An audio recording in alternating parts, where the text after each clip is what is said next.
బరి తెగించిన వర్మ వర్టెక్స్ పేరుతో ప్రభుత్వ అసైన్ భూములు చెరువులు కొల్లగొడుతున్న వైనం.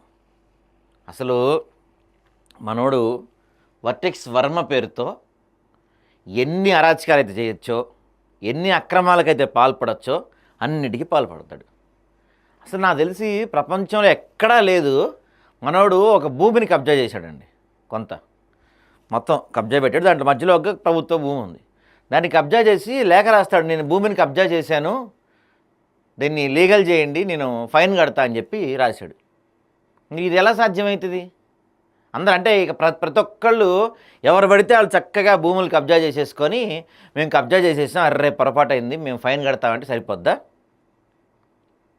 25 ఎకరాలు మన ఫైట్ వల్ల, కేవలం ఆదాబ్ హైదరాబాద్ ఫైట్ వల్ల మనోడు కబ్జా పెట్టిన 25 ఎకరాలు ప్రభుత్వం తిరిగి స్వాధీనం చేసుకుంది. మరి దానిపైన కేసు ఏది? ఎందుకు ఇంకా అరెస్ట్ చేయలేదు? దీన్ని శంషాబాద్ దగ్గర ఎయిర్పోర్ట్కి ఆనుకొని, ఏంది యాక్చువల్గా ఎయిర్పోర్ట్ అథారిటీ DGCA రూల్స్ ప్రకారం ఎయిర్పోర్ట్ దగ్గర చుట్టుపక్కల ఎక్కడా కూడా 2-3 అంతస్తులు మించి బిల్డింగ్ ఉండకూడదు. ఎయిర్పోర్ట్ ఆనుకొని మనోడు 9 అంతస్తుల బిల్డింగ్ కడతా ఉన్నాడు. మరి ఎలా పర్మిషన్స్ వస్తున్నాయి మనోడికి?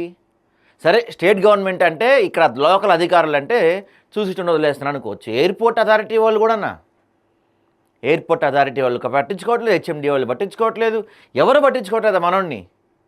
ఇంత ఇష్టానుసారంగా తెలంగాణలో భూములు కబ్జా చేయాలన్నా, తెలంగాణలో అవినీతి చేయాలంటే ఇంత ఈజీయా? మరి అడ్డు లేకుండా పోతున్నాయి మనోడు ఈ వర్మవి.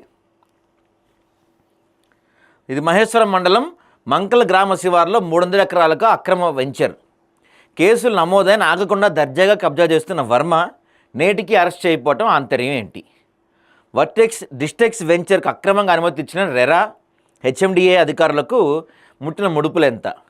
POT చట్టం 1977 నిబంధనలకు తూట్లు పొడిచి పేదల భూములు లాక్కున్న దుర్మార్గుడు. ప్రభుత్వ అసైన్ భూములు కబ్జా చేసి అక్రమ వెంచర్ చేసింది వాస్తవమేనని తేల్చేసిన తహసీల్దార్. భారీ బందోబస్తు నడుమ సైన్ బోర్డులు, ఫెన్సింగ్ ఏర్పాటు. రంగారెడ్డి జిల్లా కలెక్టర్ స్పందించి అక్రమార్కులపై కఠిన చర్యలు చేపట్టాలని డిమాండ్ చేస్తున్న స్థానిక ప్రజానీకం. వీళ్ళు ఎవరూ స్పందించరు. ఎందుకంటే అందరికీ ఎవరికి రావాల్సిన వాటా, ఎవరికి రావాల్సిన కథ వాళ్ళకి వచ్చేసింది అనమాట. ఇదిగో మొత్తం చూడండి, ఇవన్నీ కూడా మనోడు ప్రభుత్వ భూమికి ఫెన్సింగ్ ఏర్పాటు చేస్తున్నారు. ఏకంగా మొత్తం ప్రభుత్వ భూమి చక్కగా ఫెన్సింగ్ కట్టుకుంటారు.